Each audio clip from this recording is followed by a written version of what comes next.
Hello students, welcome to the Agni's online classes. और आज की क्लास में हम आगे बढ़ाएंगे क्लास 12th मैक्रो इकोनॉमिक्स का chapter aggregate demand and related concepts. So students, आज की क्लास में हम करने वाले हैं ex post savings and ex post investment के बारे में। बहुत ही छोटा टॉपिक है स्टूडेंट्स, ये ज़्यादा लंबा टॉपिक नहीं है। आइए समझते हैं।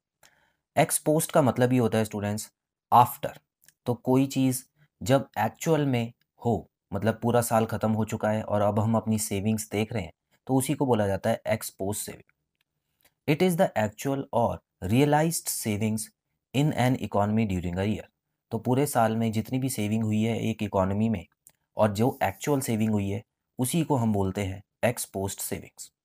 It is the sum of planned savings and unplanned savings.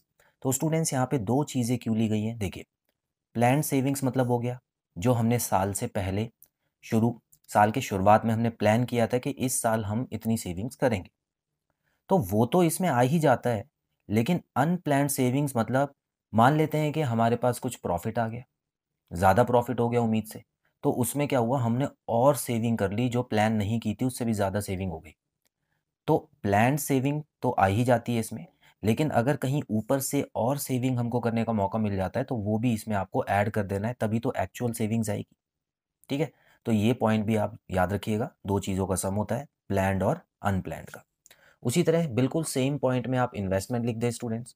तो इन्वेस्टमेंट में आपको लिखना है इट इज़ द एक्चुअल और realised investment in an economy during a year.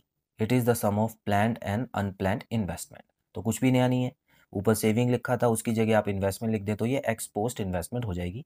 Important word है एक्चुअल। ठीक है, एक्चुअल लिखना ज़रूरी है।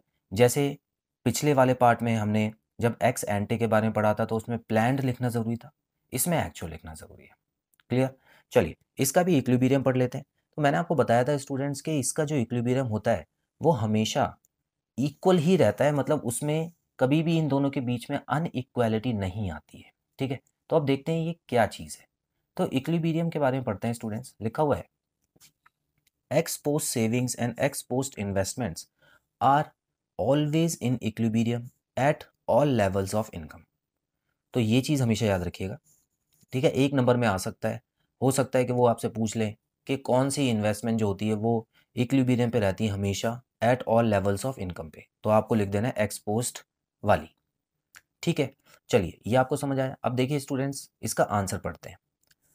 लिखा हुआ है we know that A D and A S are at equilibrium level. अब हमको पता है स्टूडेंट्स, देखिए ए डी और ए एस क्या है, aggregate demand and aggregate supply. हमको ये पता है कि डिमांड और सप्लाई जो है वो एक दूसरे से काफ़ी ज़्यादा इक्वल रहती है, मतलब इक्विलिब्रियम पे ही रहती है। इनमें से कोई अगर ऊपर नीचे जाता है तो अपने आप ही वो बराबर भी आ जाते हैं। रीज़न होता है प्राइस का। अब फॉर एग्जांपल अगर डिमांड ज़्यादा है सप्लाई कम है, तो क्या होगा स्टूडेंट्स, हमारा जो चीज़ों का प्राइस है वो बढ़ता जाएगा।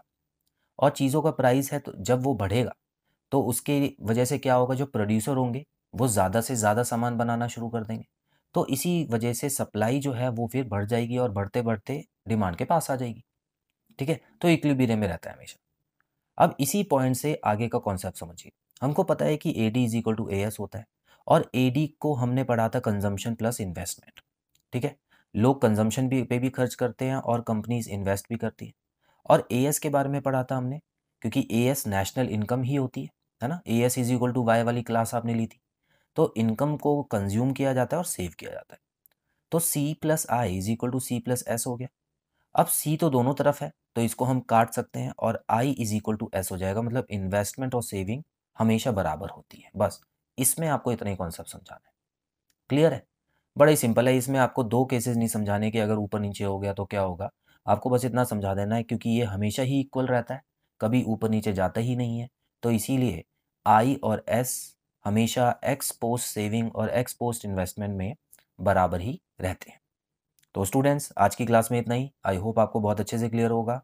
सो बहुत जल्द मिलते हैं अगली क्लास में। Till then bye bye.